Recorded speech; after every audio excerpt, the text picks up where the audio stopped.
Alfonso Gómez Rossi, hablándonos de historia cada viernes. Muy buenos Hola días. Luis, Fernando, ¿cómo estás? Y hoy celebramos el natalicio de Salvador Novo, Exactamente, sí. poeta, dramaturgo, escritor, Culturalista. promotor cultural, Exactamente. también, cronista de la Ciudad de México. Exactamente, sí. Y sobre todo en su época, pues uno de los hombres homosexuales, o más bien de las figuras públicas, abiertamente homosexuales en su época, Claro.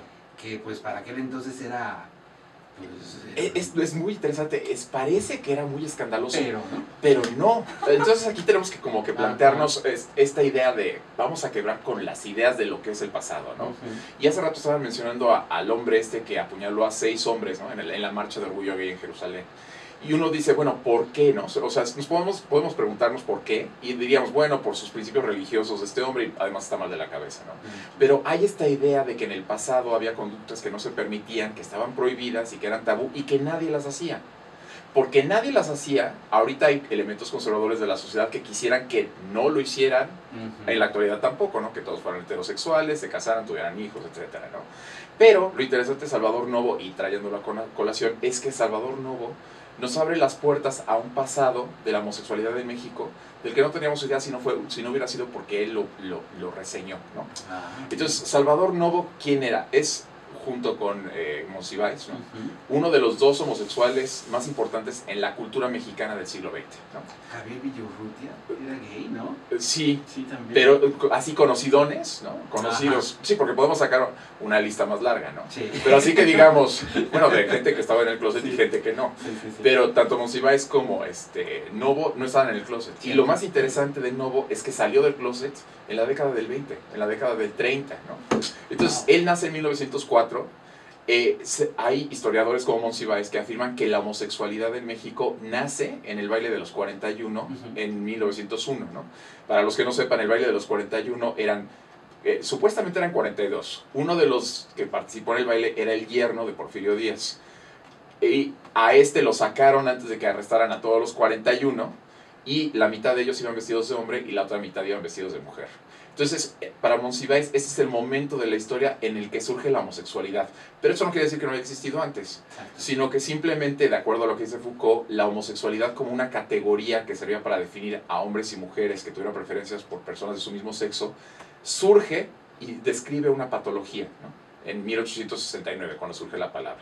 Entonces, la palabra homosexual se utilizaba para describir esta patología, y durante casi todo el siglo XX va a ser usada en México para describir una conducta que se consideraba anormal por la ciencia médica y que ocurría dentro de las ciudades, ¿no? Ahora, los homosexuales no están de acuerdo con esta descripción de ellos, ¿no? Pero la sociedad heterosexual, que sí ha sido muy heterosexista generalmente, sí pensaba que era una patología. Lo interesante es que en este momento, Salvador Novo nace en el 4, esto ocurrió en el 1, Salvador Novo sale del closet, y la verdad es que no hay closet lo suficientemente grande que lo retenga, ¿no? Él cuenta en sus memorias, que se llaman Estatua de Sal, su infancia, ¿no? Y a través de eso nos damos cuenta de que existía ya una vida homosexual desde la década de los 20 y a lo mejor desde antes, ¿no? Nos relata los problemas que tenía con llevarse con su papá, no lo quería mucho, la relación estrecha que tenía con su mamá, cómo lo sedujeron hombres mayores cuando él era adolescente, cómo consumió drogas para ver cómo se sentía, ¿no? Todas estas cosas son cosas que ocurren en la actualidad, ¿no? Claro. O sea, realmente podríamos decir, ocurrió hace 90 o 80 años y sigue ocurriendo, ¿no? Entonces, para los elementos conservadores de la sociedad que dicen, es que el pasado fue mejor, porque la gente, no, ubiquémonos, ¿no? A lo mejor para mucha gente que vivía en el campo, ¿no? Porque México fue una sociedad rural hasta los 80s, pues no había muchas opciones si uno vivía en San José Chapa, ¿no? Pues vas a misa los domingos y te llevas con todos, y pues te pones a chupar una cerveza al final de la jornada, ¿no? Pero en las ciudades siempre ha existido estos elementos de variedad, ¿no? Entonces, Salvador Novo va a ser interesante por eso, ¿no? Sale del closet, la gente lo reconoce como un homosexual, pero además el PRI, ¿no? Bueno, pensemos que México en el momento en el que vive era priista. El machismo que promovía el PRI a través de las películas era de Jorge Negrete, Pedro Infante, ¿no? Que son hombres que les gustan las viejas y las viejas se mueren por ellos y tienen hijos y son... Muy irresponsables y muy parranderos, por cierto. Exactamente, ¿no? Sí. Y Salvador Novo dice, pues no, yo soy homosexual, ¿no? Sí. A mí me gustan los hombres y me gustan además los taxistas y me gustan además los soldados rasos, ¿no? Ya había personas como Luis Espota que se burlaban de que lo veían por el campo militar buscando chavitos en las noches, ¿no?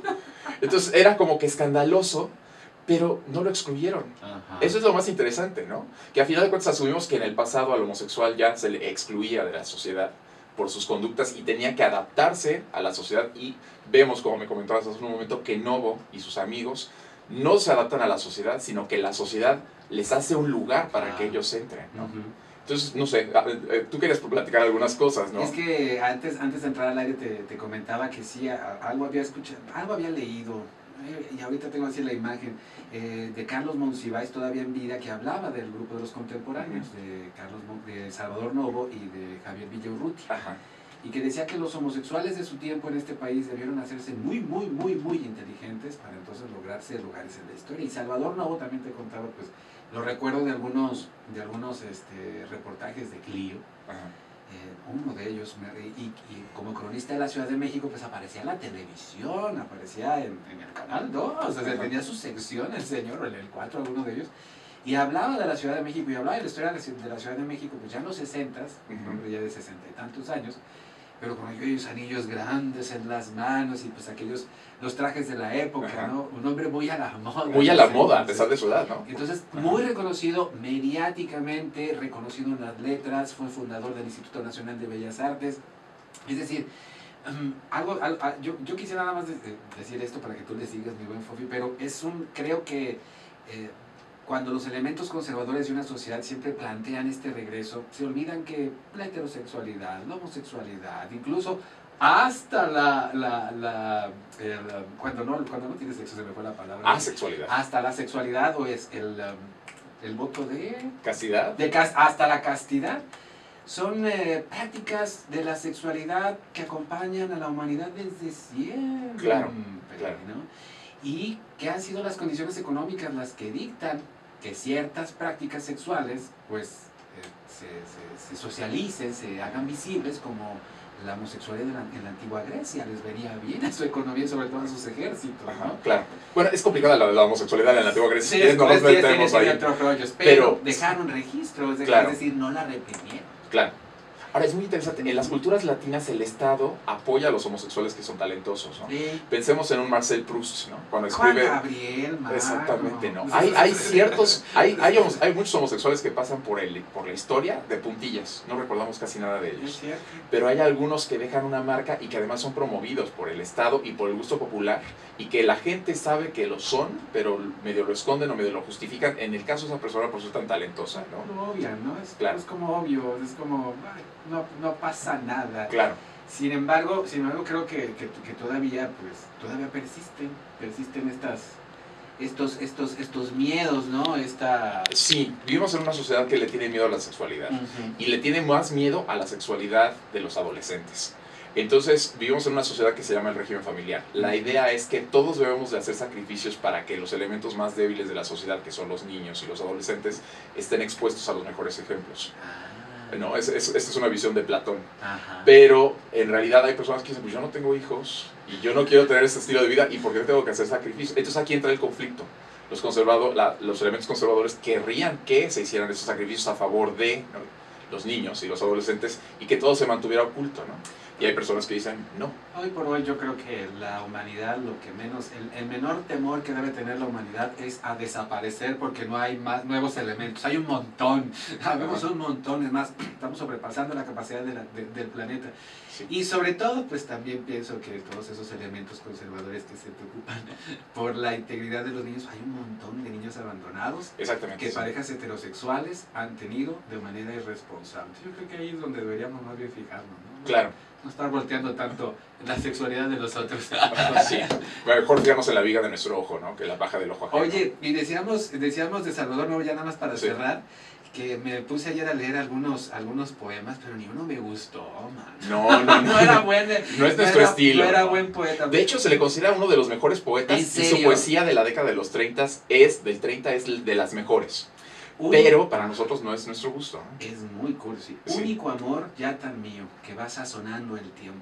Qué bien nos sabe la ausencia cuando nos estorba el cuerpo. Amén. Ahí está, de don Salvador Novo. Fofi, Alfonso Gómez Rossi, perdón. No te preocupes. Te decimos como cariñosamente te dicen todos. Muchas gracias. Alfonso Gómez Rossi, muchísimas gracias. Y nos encontramos el viernes que entra. Ok, ¿Dónde claro que te sí. podemos localizar? En el correo fofi-gómez-r@hotmail.com o en Twitter @fofi5.